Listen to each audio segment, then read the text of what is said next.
ہم اللہ کے ایسے نمائندے ہیں کہ ہمیں ملتا ہے تو ہم لوگوں میں بانٹ دیا کرتے ہیں، فقیروں میں بانٹ دیا کرتے ہیں، مسکینوں میں بانٹ دیا کرتے ہیں، ہم حق کو پہنچا دیا کرتے ہیں، مستحق تک پہنچا دیا کرتے ہیں، مگر لوگوں کا خلیفہ یہ کہتا ہے نہیں ملتا تو شکر کرتے ہیں، اگر مل جاتا ہے تو کھا لیتے ہیں، ہم یہ نہیں دیکھتے وہ کس کا ہبہ ہے، وہ کس کی میراث ہے، یہ حلال ہے یا حرام ہے، اس کے مالک نے اجازت دی ہے یا نہیں دی ہے۔ ایک صلوات پڑھ دے محمد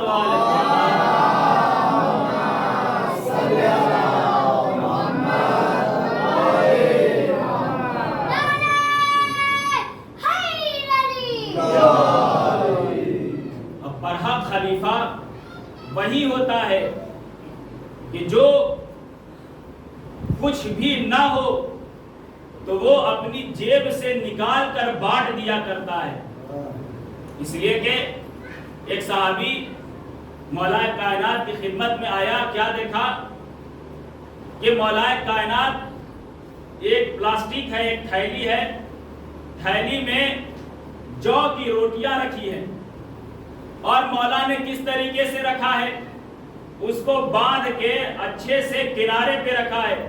ایک جانے والا آیا، کہا کہ مولا کیا آپ کو ڈر ہے اس بات کا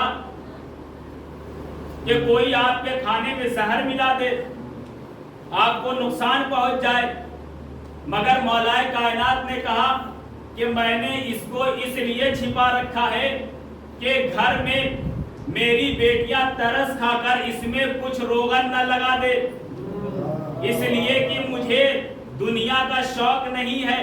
ہم وہ نمائندے ہیں جو دنیا سے تھوڑا کھاتے ہیں مگر علم زیادہ دیتے ہیں، ہم دنیا سے تھوڑا کھاتے ہیں مگر شریعت کو بچاتے ہیں، ہم دنیا سے تھوڑا کھاتے ہیں مگر حق کو ہم پہنچاتے ہیں۔ لوگوں کا خلیفہ وہ ہوتا ہے جو دنیا سے زیادہ کھاتا ہے، شریعت کو زیادہ نقصان پہنچاتا ہے، شریعت کا زیادہ نقصان کرتا ہے۔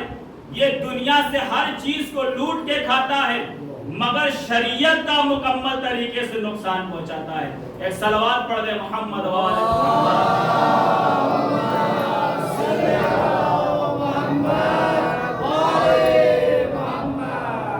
ایک مومن کے لیے صابر ہونا بہت ضروری ہے۔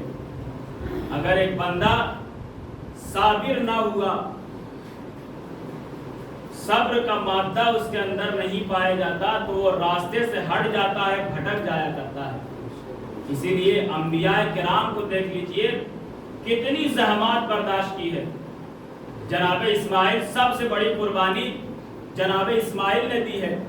جب جناب ابراہیم بیابان میں چھوڑ کے گئے، وہاں پر کھانے کی کوئی چیز میسر نہ تھی، وہاں پر پانی میسر نہ تھا، باپ بچپن میں ہی چھوڑ کے چلے گئے، اور جب لوٹے ہیں، اور یہ دیکھیے جناب اسماعیل ملے ہیں اس وقت بڑی دعاؤں کے بعد ملے جب عمر 100 سال تک پہنچ گئی ہے۔ جب 100 سال تک عمر پہنچ گئی ہے تب اللہ نے ایک بیٹا دیا، اور جب بیٹا دیا ہے تو صحرا میں چھوڑ کر چلے گئے، صحرا میں چھوڑ کر چلے گئے، پلٹ کے آئے کافی برسوں کے بعد۔ جب پلٹ کے آئے ہیں تو جناب ابراہیم نے خواب دیکھا۔ کیا خواب دیکھا؟ یا بنیا انی ارا فی المنام انی اذبحک، کہ اے بیٹا میں نے خواب دیکھا ہے کہ میں تمہیں ذبح کر رہا ہوں، فانظر ماذا تری، اے بیٹا تو تم یہ بتاؤ تمہاری کیا رائے ہے، سوچ لو تمہاری کیا رائے ہے۔ جناب اسماعیل نے کہا افعل ما تؤمر ستجدنی انشاءاللہ من الصابرین، آپ اس کام کو انجام دیجئے جس کا آپ کو حکم دیا جا رہا ہے، انشاءاللہ آپ مجھے صابرین میں سے پائیں گے۔ دیکھیے ایک باپ جب بیٹے کو چھوڑ کر جاتا ہے، کئی برس کے بعد جب واپس آتا ہے تو بیٹے کو امید ہوتی ہے کہ باپ کچھ ہدیہ لائے گا۔ اتنے دنوں کے بعد جب واپس آیا ہے تو کچھ ہدیہ دے گا، مگر جب جناب ابراہیم واپس آئے ہیں تو قربانی مانگی ہے، اور جناب اسماعیل نے ایک بار بھی انکار نہ کیا، اپنے آپ کو خدا کے سامنے پیش کر دیا۔ یہاں پر انہوں نے صبر کا مظاہرہ کیا، بتایا صبر کیا ہے۔ اب جناب ابراہیم اسماعیل کو لے کر چلے ہیں، کیفیت دیکھیے کیا ہے، ایک نتیجہ عرض کرنا ہے، کیفیت دیکھیے کیا ہے۔ ہاتھ میں چھری ہے، بیٹے کو لٹایا ہے، بیٹے نے کہا کہ آپ اپنے دامن کو بچا کے رکھیے گا، کہیں میرا خون لگ نہ جائے، بابا آپ جب مجھے ذبح کر لیں تو یہاں پر کچھ آرام کر کے گھر جائیے گا تاکہ ماں کو دیکھ کر تکلیف نہ ہونے پائے۔ اب جناب اسماعیل کا یہ دل ہے، یہ جگر ہے کہ باپ کے لیے اتنا کچھ سوچا اور کہا کہ میرے ہاتھ پیر کو باندھ دے تاکہ اگر میں تکلیف سے تڑپ جاؤں تو آپ کو معلوم نہ ہو۔ اور جناب ابراہیم نے اپنی آنکھوں پہ پٹیاں باندھ لی۔ یہ ساری چیزیں ہو رہی ہیں کس لیے؟ تاکہ باپ کو اذیت نہ پہنچے۔ توجہ کیجئے گا، اس لیے ہو رہا ہے کہ باپ کو اذیت نہ پہنچے۔ صبر کا مظاہرہ کر رہے ہیں۔ یہاں پر ہمیں تاریخ میں ایک کربلا بھی نظر آئی ہے جہاں پر اپنے دامن کو نہ بچایا گیا، جہاں پر اپنے آپ کو نہ بچایا گیا، بیٹے کو سامنے قربان کیا گیا، بیٹے کو سامنے تیر لگا، مگر دونوں میں بڑا فرق تھا۔ وہاں پر انبیاء کرام کا جوہر تھا، یہاں پر امام کا جوہر تھا۔ وہاں پر امام نے اپنا جوہر پیش کیا، وہاں پر انبیاء نے، دو نبی تھے، دونوں نبی نے اپنا جوہر پیش کیا، مگر کربلا میں حسین نے اپنا جوہر پیش کیا۔ یہ سب سے بڑا صبر تھا۔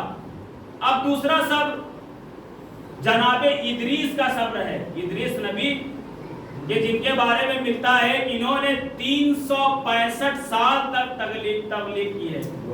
ہم سال میں زندگی بسر کرتے ہیں، گنتی کرتے ہیں، 365 دن ایک سال کے ہوتے ہیں، اور انہوں نے 365 سال تبلیغ کی، مگر کوئی فائدہ نہ ہوا۔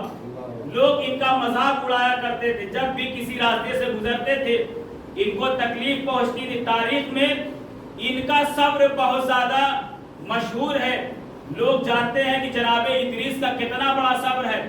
ایک صبر ہمیں تاریخ میں جناب ذوالکفل کا ملا ہے۔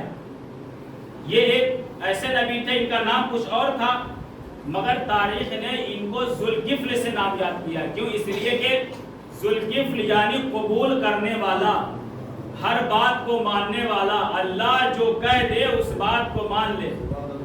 اب ذوالکفل نبی ہیں، اللہ نے کہا کہ میں تمہیں اپنی نبوت کے لیے انتخاب کرنا چاہتا ہوں، مگر شرط یہ ہے کہ 3 کام کرو، اس کے بعد سے نبوت کے درجے پر فائز ہوگے۔ کہا کہ پروردگار عالم بتا دے وہ کون سی 3 چیزیں ہیں۔ کہا کہ پہلی چیز یہ ہے کہ رات کو عبادت کرو۔ دیکھیے رات کی عبادت کا مظاہر کچھ اور ہے۔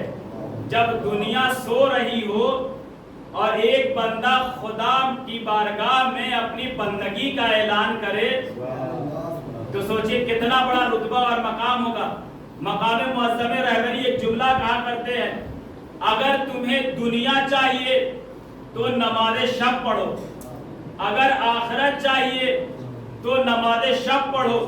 یہی وجہ تھی کہ امام حسین نے رخصت آخر میں یہ جملہ کہا تھا، اے بہن مجھے رات کی نماز میں فراموش نہ کرنا، اس لیے کہ نماز سب سے اہم چیز ہے۔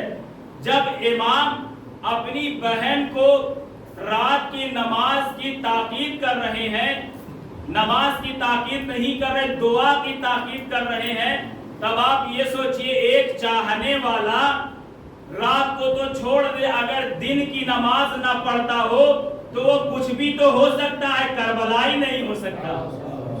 فقط زیارت کر کے آ جانا وہاں سے کافی نہیں ہے، بلکہ اپنے آپ کو کربلائی بنائے، ویسا کردار پیش کرے۔ دوسری شرط کہا کہ دوسری شرط پروردگار عالم کیا ہے؟ اللہ نے پہلی شرط میں کامیاب کیا، نماز پڑھ لی ہے تو اللہ نے کامیابی دی۔ کہا کہ دوسری شرط یہ ہے کہ دن میں روزے رکھو، دن میں روزے رکھو، رات میں نماز پڑھو، دن میں روزے رکھو۔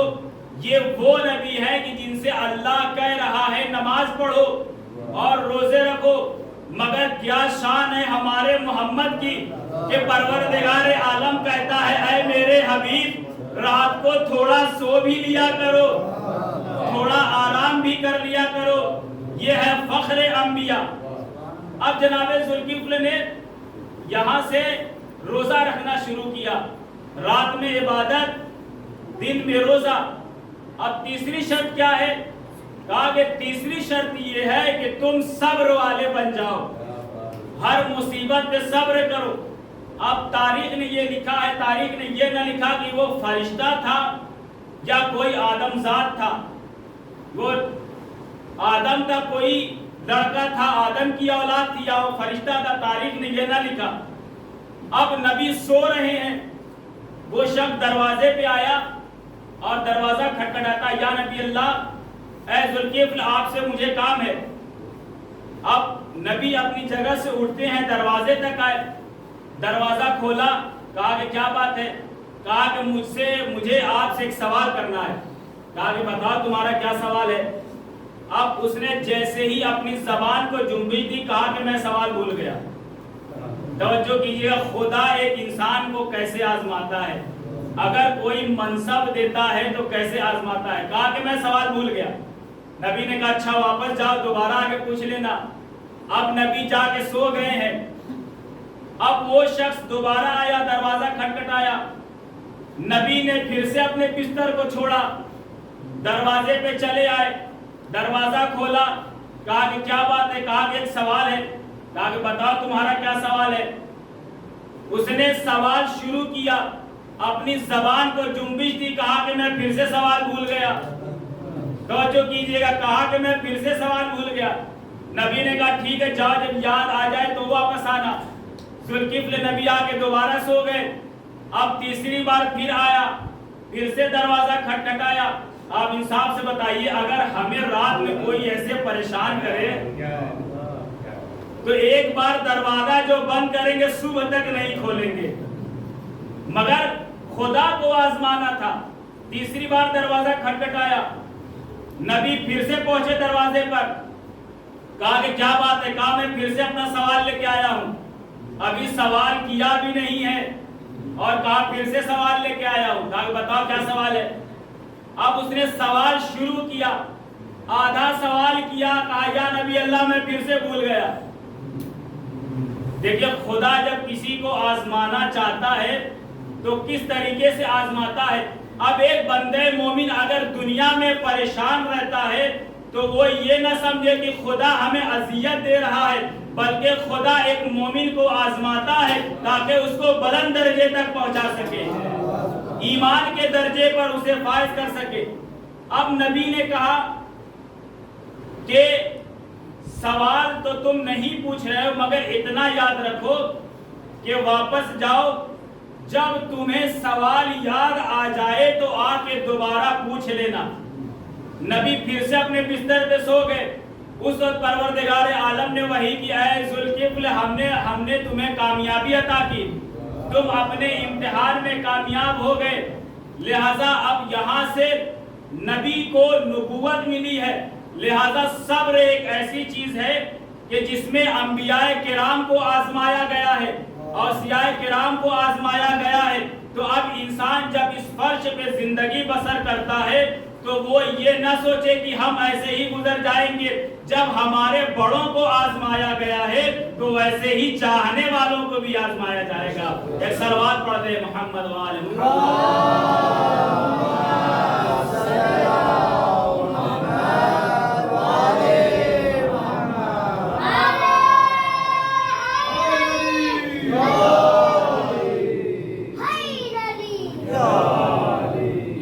بندے کی آزمائش ہوتی رہتی ہے، ہر مومن کی آزمائش ہوتی ہے۔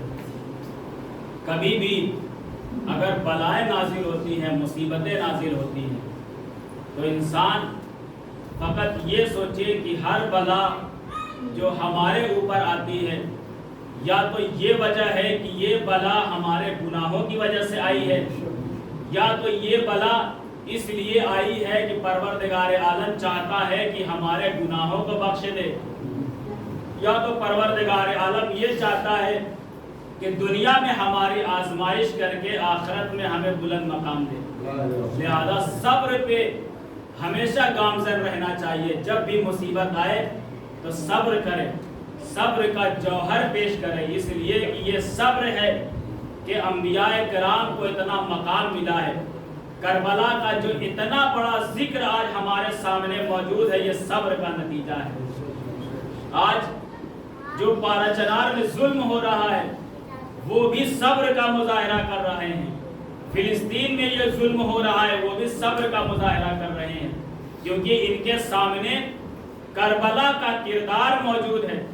جب کربلا والوں نے صبر کیا، ظلم پر خاموش رہے، صبر کو سہتے رہے، تو اللہ نے ان کا ذکر باقی رکھا۔ آج اگر ہم کربلا والوں کی سیرت پر چل کے صبر کریں گے تو یقیناً پروردگار عالم ہمیں کامیابی دے گا۔ فلسطین والوں کو یقین ہے یہ چاہے ہم پہ ظلم کتنا بھی کر لیں، انشاءاللہ ایک دن ہمیں کامیابی مل کے رہے گی، اور انشاءاللہ ہم خود مسجد اقصیٰ کو کامیاب اور فتح یاب ہوتے ہوئے اپنی نظروں سے دیکھیں گے۔ لہذا صبر کا دامن نہیں چھوڑنا چاہیے۔ اور یہ اگر دیکھا جائے یہ صبر، بہترین صبر کا مظاہرہ جو پیش کیا ہے مولا متقیان نے پیش کیا ہے، امیر المومنین نے پیش کیا ہے، وہ امام جو اپنے وقت کا خلیفہ اور جانشین رہا ہو، وہ مصلی پہ کھڑا ہو کے نماز پڑھ رہا ہے۔ ایک دشمن آتا ہے اور آنے کے بعد کہتا ہے کہ یہ شرک ہے، وہ خارجی تھا، امام نماز پڑھ رہے ہیں، وہ کہتا ہے کہ یہ شرک ہے۔ امام نے اپنی نماز کو جاری رکھا، مگر نماز سے فارغ ہوئے تو پھر سے کہا یہ شرک ہے، مگر امام نے اپنی نماز کو نہ توڑا۔ جب تیسری بار ہو گیا تو امام نے کہا ان وعد اللہ حق، پروردگار عالم کا وعدہ حق ہے۔ یہاں پر ظاہر نہ ہوا، مرنے کے بعد فیصلہ ہو جائے گا کہ کون شرک پر تھا اور کون حق پر تھا، وہاں خداوند عالم فیصلہ کرے گا۔ اس لیے کہ وہاں پر ساری چیزیں بتائی جائے گی، کون حق پر تھا کون باطل پر تھا۔ آپ چاہے جتنے ڈھنڈورے پیٹ لے، آپ بتا دے بے قصور تھا بے قصور تھا، آپ کچھ بھی کہتے رہے، آپ کچھ بھی بول دے کہ اس کا کربلا میں کوئی ہاتھ نہ تھا، مگر اصل ہاتھ وہی تھا۔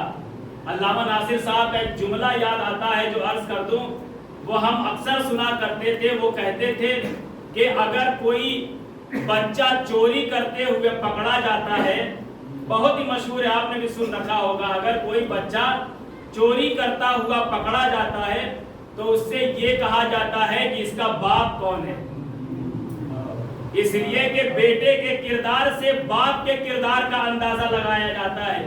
اب کربلا میں وہ شامل تھا، اس نے ظلم کیا ہے، لہٰذا اب جب کردار کی بات آئے گی تو انگلی اس قاتل پر بھی اٹھے گی، اس کے باپ پر بھی انگلی اٹھے گی، اس لیے کہ اس نے اپنے بیٹے کی پرورش ہی ایسی کی ہے۔ کربلا میں ہمیں جو دیکھنے کو ملا ہے وہ ایک جوہر ملا ہے، مولا کائنات نے جوہر پیش کیا ہے، صبر کا جوہر پیش کیا ہے۔ امام کے پاس ساری چیزیں موجود تھی، ہر چیز مہیا تھی، مگر امام نے صبر کا جوہر دکھایا۔ زندگی اگر مولا کائنات کی زندگی کا ملاحظہ کریں تو رسول خدا کے ساتھ تھے۔ جب جنگ خیبر فتح ہوئی ہے اور فتح کر لیا گیا تو حی ابن اخطب کہ جو قلعے کا مالک تھا، سردار تھا، مرحب و اندر کا باپ تھا، وہ جب ان لوگوں کو مولا کائنات نے قتل کیا ہے اور اس گھر میں ایک خاتون تھی کہ جس کا نام فصیحہ تھا، بعد میں مولا رسول خدا سے شادی ہوتی ہے، ام المومنین کا خطاب ملتا ہے۔ جب ان کو وہاں سے لایا گیا، جب اسیروں کو لایا گیا تو وہاں پر جناب فیصیہ کو جب گرفتار کر کے لایا گیا تو رسول خدا کے سامنے کھڑا کیا گیا، جناب فیصیہ کو رسول خدا کے سامنے کھڑا کیا گیا تو دیکھا کہ چہرے پہ تماچوں کے نشان ہیں، اپنے چہرے پہ نقصان لے کر آئے ہوئے ہیں، خراشیں پڑی ہوئی ہیں، تماچے پڑے ہوئے ہیں۔ بس ایک مرتبہ رسول خدا نے پوچھا کہ یہ بتاؤ کہ آخر کس نے تم کو اتنی اذیت پہنچائی، کس نے تمہیں اتنا نقصان پہنچایا، کس نے تمہیں تماچا مارا؟ تو انہوں نے کہا کہ ہمیں تماچا کسی نے نہیں مارا، مگر ایک چیز کا شکوہ ہے۔ کہا کہ وہ کون سا شکوہ ہے؟ کہا کہ پہلا شکوہ یہ ہے کہ جب بلال ہمیں وہاں سے قید کر کے لا رہا تھا تو ہمیں وہاں سے گزارا تھا جہاں پر ہمارے رشتہ داروں کے جنازے پڑے ہوئے تھے۔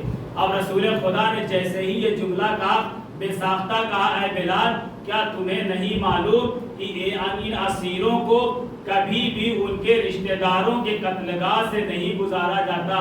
میں کہوں گا یا رسول اللہ، آپ کو اتنا خیال تھا کہ جب قید کر کے لایا گیا تو آپ نے یہ برداشت نہ کیا کہ فسیح کو ان کے بھائیوں کے جنازے کے پاس سے گزارا جائے، مگر یا رسول اللہ آپ کربلا میں آ کے دیکھیے، آپ ہی کی بیٹی کربلا میں موجود ہوں گی، بھائی کا سر تن سے جدا کر کے پورا جسم سرزمین کربلا پہ پڑا رہے گا، مگر وہاں سے زینب کو گزارا جائے گا، وہاں سے سید سجاد کو گزارا جائے گا، معصوم سی سکینہ کو گزارا جائے گا، ارے فقط لاشوں سے نہ گزارا جائے گا، کوفہ اور شام کے بازار میں بھی پھرایا جائے گا، ارے کس حالت میں پھرایا جائے گا؟ سر پہ چادر نہ ہوگی، ظالموں کے پتھر ہوں گے، دشمنوں کے تازیانے ہوں گے، صدقات کی کھجوریں ہوں گی، یہ آپ ہی کی اولاد ہوں گی۔ لو عزاداروں، تاریخ نے یہ لکھا ہے جب کوفے کے دربار میں ابن زیاد کے سامنے شہزادی کو لایا گیا ہے، ارے کس حالت میں لایا گیا؟ ارے شہزادی کے سر پہ چادر نہ تھی، ہاتھ بدے ہوئے تھے، ہاتھ کو پسے پشت باندھا گیا تھا۔ اب جیسے ہی ابن زیاد نے کہا کہ میں نے سنا ہے کہ اس میں حسین کی ایک بہن زینب بھی موجود ہے، کسی نے کہا ارے حسین کی چہیتی بہن زینب موجود ہے، بس ابن زیاد نے ایک جملہ کہا کہ میں اس کو دیکھنا چاہتا ہوں، اس کو میرے سامنے پیش کیا جائے۔ اب ظالم آگے بڑھا ہے، ایک ایک خاتون کو ہٹاتا رہا، راستے سے ہٹاتا رہا، بس ایک مرتبہ فضا ہے جو سامنے آ کر کھڑی ہو جاتی ہے، کہا کہ اے ظالم میں زینب کو اس دربار میں سامنے آنے نہیں دوں گی۔ ارے 700 کرسی نشین، ارے کیسے کرسی نشین تھے جو شراب پی کر اپنی کرسیوں پر بیٹھے تھے، ارے ان اسیروں کا قافلہ دیکھنے کے لیے آئے تھے، فضا نے نہ جانے دیا۔ ابن زیاد نے کہا، ابن زیاد نے یہ جملہ کہا کہ اس خاتون کے اوپر تازیانے برسائے جائیں، اس ضعیفہ کے اوپر تازیانے برسائے جائیں۔ اب ظالم تازیانہ لے کر چلا ہے، اب جیسے ہی تازیانہ اٹھایا کہ فضا کو مارے، فضا نے کہا اے حبش کے باشندوں، ارے تمہاری شہزادی کو تازیانے مارے جائیں گے، ارے تم اپنی جگہ پر کھڑے ہوئے دیکھ رہے ہو۔ پر جیسے ہی یہ جملہ سنا، ارے حبش کے لوگ اپنی تلوار لے کر کھڑے ہو گئے، کہا اے ابن زیاد اپنے حکم کو واپس لے لے ورنہ ہم خون کی ندیاں بہا دیں گے۔ جب ابن زیاد نے یہ منظر دیکھا، اپنے حکم کو واپس لیا، ظالم پیچھے ہٹ گیا، مگر ایک مرتبہ عجب نہیں زینب نے کہا ہو، نجف کا رخ کیا ہو، اے بابا، ارے حبش کی ایک خاتون نے جیسے ہی یہ جملہ کہا، ارے تمہاری شہزادی پہ ظلم ہوگا، ارے حبش کے لوگ تلوار لے کر کھڑے ہو گئے، مگر بابا آپ ذرا کوفے میں آگے دیکھیے آپ کی بیٹی کس طریقے سے دربار میں لائی گئی ہے۔ اے بابا جہاں پر آپ حکومت کیا کرتے تھے، آپ کا نمک کھاتے تھے، بابا ان کو دیکھ لیجئے آپ کی بیٹی کے سامنے کیسے کھڑے ہوئے ہیں، ظلم کرنا چاہتے ہیں۔ فضا کے تو مددگار مل گئے، ناصر مل گئے، مگر اے بابا ہم کوفے کے دربار میں تنہا رہ گئے، کوئی ہماری مدد کرنے والا موجود نہیں ہے۔ ظالم چاہتا ہے کربلا کے بعد ہمارے اوپر ظلم کرے۔ وَسَيَعْلَمُ الَّذِينَ ظَلَمُوا أَيَّ مُنقَلَبٍ يَنقَلِبُونَ إِنَّا لِلَّهِ وَإِنَّا إِلَيْهِ رَاجِعُونَ۔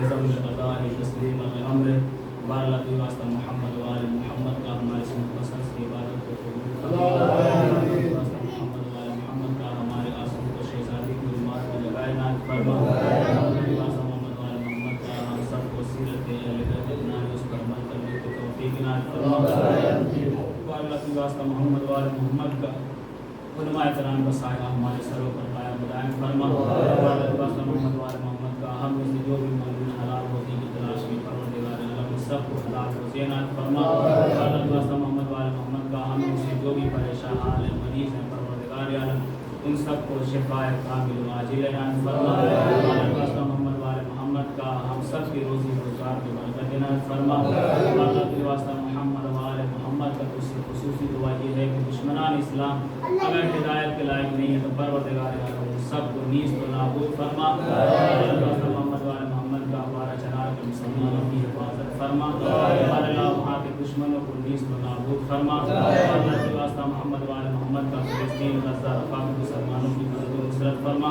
اللہ کے واسطہ محمد وال محمد کا اس سے خصوصی دعا یہ ہے کہ جنت البقیع میں نشان موضع قائم فرما تمام زمانہ کے ظہور میں تعجیل فرما ان کے اعمال و انصار میں شمار فرما ربنا تقبل منا انک انت السمیع العلیم اپنا سے گزارش ہے کہ ایک مرتبہ سورہ حمد اور 3 مرتبہ سورہ اخلاص کی تلاوت فرما کر سیف اللہ علیہ